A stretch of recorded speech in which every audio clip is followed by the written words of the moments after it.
Welcome back. So far in this course, we covered all the building blocks for creating the Kafka Streams application. However, the ability to implement an automated unit test case is one of the most crucial parts of an application development process. In this section, we will be focusing on the testing side of it. So, let's start. I'm assuming that you are already conversant with unit testing Java applications in general. And the scope of this section is to understand the specifics of Java unit testing for Kafka Streams application. Let's start our discussion with the following question. What do you want to test? While developing your Streams application, you might end up implementing a bunch of functional and technical classes. You can use your favorite unit testing framework such as JUnit to test those individual classes, right? That's a typical Java developer skill, and you have been doing that anyway. However, the stream processing flow of your application is tied to a stream topology. A typical topology starts with a source processor that reads data from a Kafka topic. The data is flowing from the source processor to other processors in the topology. This data can also go to a local state store, and in most of the cases, it finally syncs to one or more Kafka topics. Your stream testing is not complete until you can test the flow, or in other words, the topology. While we can quickly test our individual classes and methods, it is also critical to unit test the flow for the topology. Now, the next question is this: how to test a topology? Testing your stream's topology has a dependency on the interactions with the Kafka cluster, right?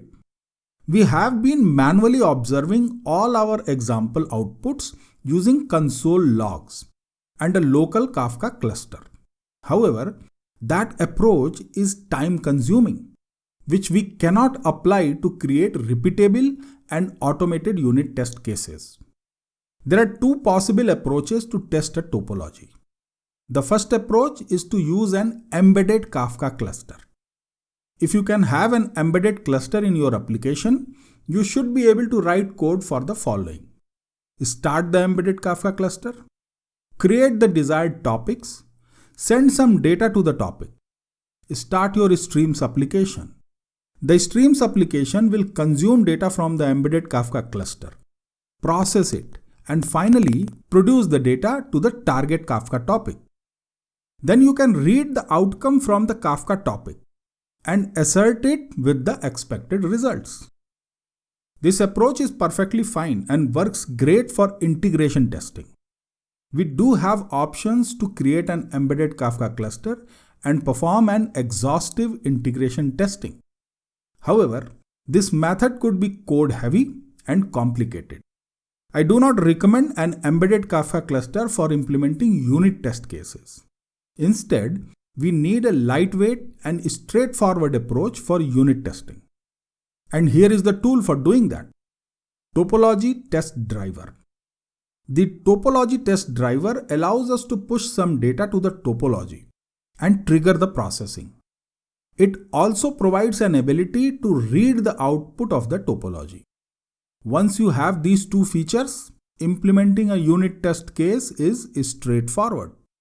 Same as always, we want to take a problem solution approach. So let's define the problem. I'm going to take the most recent example from the earlier lectures and help you understand the mechanics of unit testing Kafka applications. So, here is the example that we created to compute the click-through rate for an advertisement campaign. Let me show you the pictorial representation of the topology. So, we have two topics: add impressions and add clicks. We open two source streams, one for each topic. Then we group them and compute the count. Finally, we perform a left join to combine both the counts. We are using left join for a reason, because we wanted to get the impression count even if there was no clicks for the campaigner, right? The result of the left join is materialized in a state store. However, it is also sent to a final output topic for the reporting systems to create a real-time dashboard. Make sense? Here is the main method where we created topology. We want to test this topology, right? Let me ask you a simple question. How do we create a topology? There are 3 steps. Instantiate a stream builder object. Add processors to the stream builder. This second step is to implement the stream workflow. And these steps are dependent on the business requirement, right? Finally, we get the topology instance. However, writing all the business logic inside the main method itself is not an excellent modular approach, right? Ideally, we should be defining a separate method for doing all this, isn't it? Let's refactor it and move these things to a different class.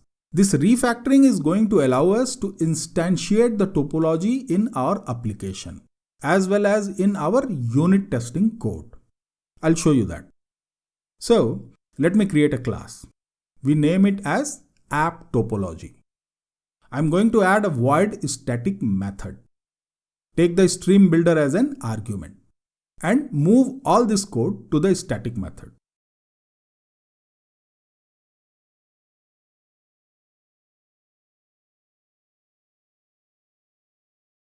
That's all. We come back to the main method and apply some changes here. Let me call the app topology.withBuilder and pass in the stream builder. Simple, isn't it? The rest of the code remains the same. Now, this example is structured enough to implement some test cases. Great. We are prepared now to talk about some test cases for this example. Here are some test cases. Let me quickly walk you through them. The first test case is to validate if the add impression flows from source topic to the final output topic.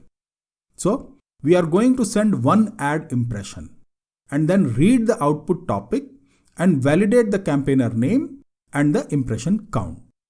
Make sense? The second test case is to validate the impression count functionality. We are going to send another impression, then read the outcome and verify if the count increments by 1 for the same campaigner. The third test case is to verify the click count functionality. So, we are going to send one click, then read the output and validate if the click count reflects correctly for the same campaigner. Finally, the last test case is to validate if the state store represents the correct state. So, we'll directly read the state store and verify the record with the expected results. We are going to make sure that all these test cases are executed in the same sequence as we defined it here. I've defined the test cases for demonstrative purposes. However, you may be able to formulate much better test cases, right? But these test cases should be good enough to demonstrate the mechanics of testing a topology.